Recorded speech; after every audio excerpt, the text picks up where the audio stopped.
السلام عليكم ورحمة الله وبركاته. النهارده يا جماعة فيديونا مختلف تماما عن الفيديوهات طبعا اللي بنزلها لكم. النهارده بقى كنت انا رحت كده رحلة. تمام. وقضيت يوم جميل في راس البر. فاليوم ده كان يوم رأس السنة بالليل. تمام. فحبيت طبعا انتوا مش متعودين مني على المنظر ده، فحبيت ان انا اصور لكم شوية الاجواء اللي انا شفتها هناك. كان يوم جميل جميل، ما كنتش متوقعة خالص ان هيكون فيه الاجواء الجميلة دي. طبعا في ناس هتهيمني وتقول لي احتفالات وحرام وكلام من الكلام ده معاكم، بس احنا محتاجين نغير الجو كده شوية، نخرج من الروتين اللي احنا فيه كل يوم يا جماعه. كانت مشاهد حلوه حلوه حلوه بجد. والاطفال حتى الاطفال حتى لما يغيروا جو يتبسطوا باليوم اللي زي ده.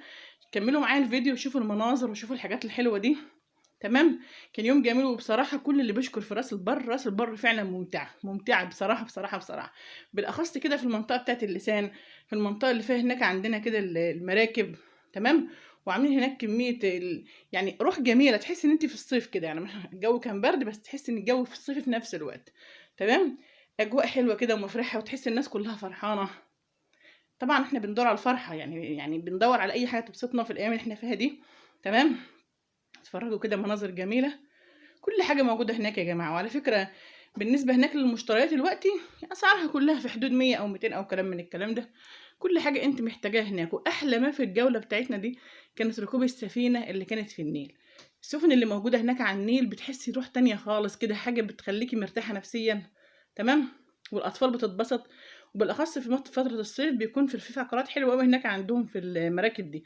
بتختلف دمياط والجمصه وبورسعيد والاماكن دي المميزه خالص عندنا في راس البر عن الاماكن دي كلها.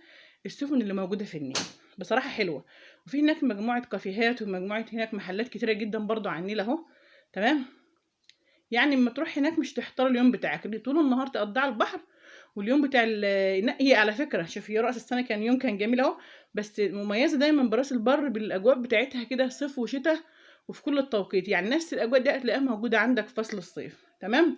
وعندهم هناك محل جميل جميل جميل عند بلبن هناك، نفس المحلات اللي بتشوفها في اسكندريه وفي الاماكن دي. حاجات طعمها جميل، يعني كنت مستغربه من الاسعار بتاعتها. تمام. كنت جايبين عندي طبعا احلى اكله مشهوره دلوقتي اللي هو الكشري الحلو، اللي بيكون فيه الجلاش كده والبسبوسه والكنافه ومعاهم عندك حبه كده صوصات عليها برضو، اي صوص تحبيه.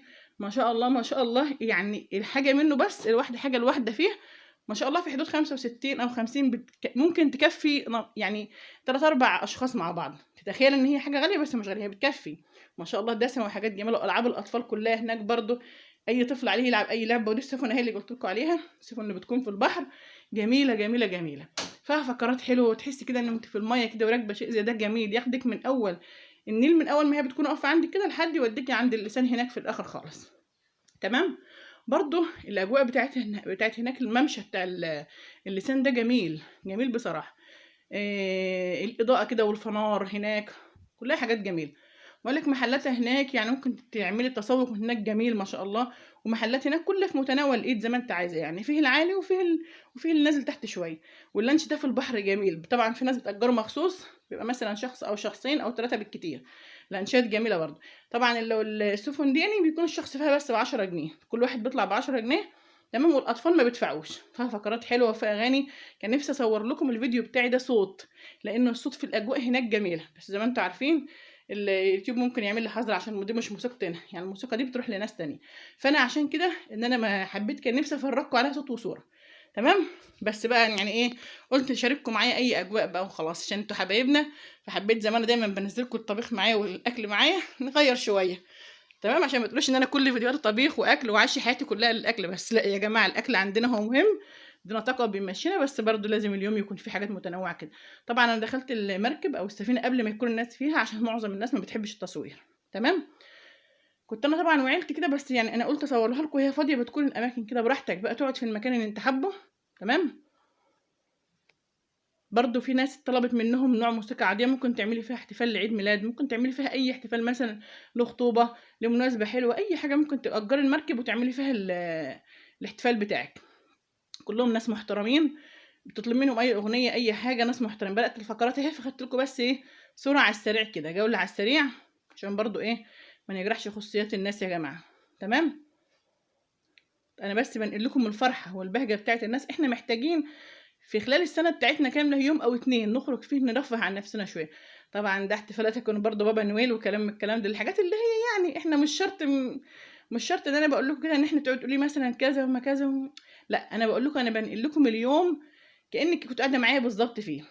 زي ما انتوا بتشاركوني الاكل والاكلات، شاركوني برضو الايه، الرحلات والاجواء الكويسه. تمام. ده انا بديكي فكره في فصل الصيف، في الاجازات كده الصيفيه لما تكوني هتحبي تخرجي، روحي راس البر. جمصه جميله جدا وممتعه جدا. بورسعيد برضو جميله ما شاء الله، اما اروح بورسعيد هصورها لكم برضو من هناك جميله، واقول لك الاماكن اللي ممكن تزوريها. احنا عندنا بقى راس البر، لو انت روحتي هتروحي منطقه اللسان اللي هي منطقه النيل، عندك تركب مركب الاطفال يلعبوا العاب. عندك هناك ملاهي برضو في نفس الاتجاه اللي قبالها كده على طول. كل المحلات هناك مشترياتها جميله واسعارها جميله اهي. كل انواع الملابس اللي انت تخطر لك على بالك ما تخطرلكيش. الاكل هناك في الاسعار زي ما انت عايزه، من اقل حاجه لاكتر حاجه. الاكسسوارات هناك كتير. تمام. منطقه اللسان بس كفايه الممشى بتاعي والقعده عليه هناك برضو جميل. اللي في هناك برضو، شوف بص كده عندي ايه، مصور لكم التعبان اهو، ومصور لكم عند الصقر كده او النسر او حاجه زي كده.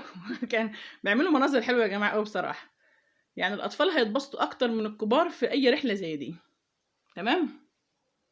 طبعا الكلام ده برضو نعمله لاولادنا بعد ما نخلص السنه الدراسيه كلها كده، لازم نفسحهم يومين بحيث ان يبداوا عام دراسه تاني موفق. ما شاء الله ما شاء الله، الطيور دي كانت جميله برضو، طيور حقيقيه مش لعبه على فكره، بس اكيد اصحابها مدربينها، يعني ما تخافوش برضو من الكلام ده. المحل اللي قلت لكم عليه اهو بلبن. خدي الممشى كامل بتاع هو اللي فيه المراكب اهو، اللي فيه المراكب. تمام. خدي الناحيه ده كله اللي في النص كده، هتلاقي عندي محل بلبن ده جميل جميل، كل منتجاته بصراحه جميله، واخده حقها بصراحه. تمام. برضو الالعاب بتاع الاطفال هناك اسعارها برضو يعني زي ما انت عايزه، في الغالي وفي الرخيص. انا مش هرضى اقول اسعار عشان في ناس بتقعد تهاجمني في الفيديوهات تقول لي كل حاجه غاليه، انت بتقولي لي كده. طبعا انا بقى خلصت رحلتي مروحه، دي جامعه حورس. تمام. دي جامعه حورس في دمياط، جامعه جميله جدا، ومباني دمياط كلها ما شاء الله ما شاء الله، مباني زي القصور بالظبط ما شاء الله. اشوفكم في فيديوهات تانية جديده، مع الف سلامه، كل سنه وانتم طيبين، كل سنه وانتم طيبين يا حبايبي، سنه سعيده عليكم باذن الله، مع السلامه.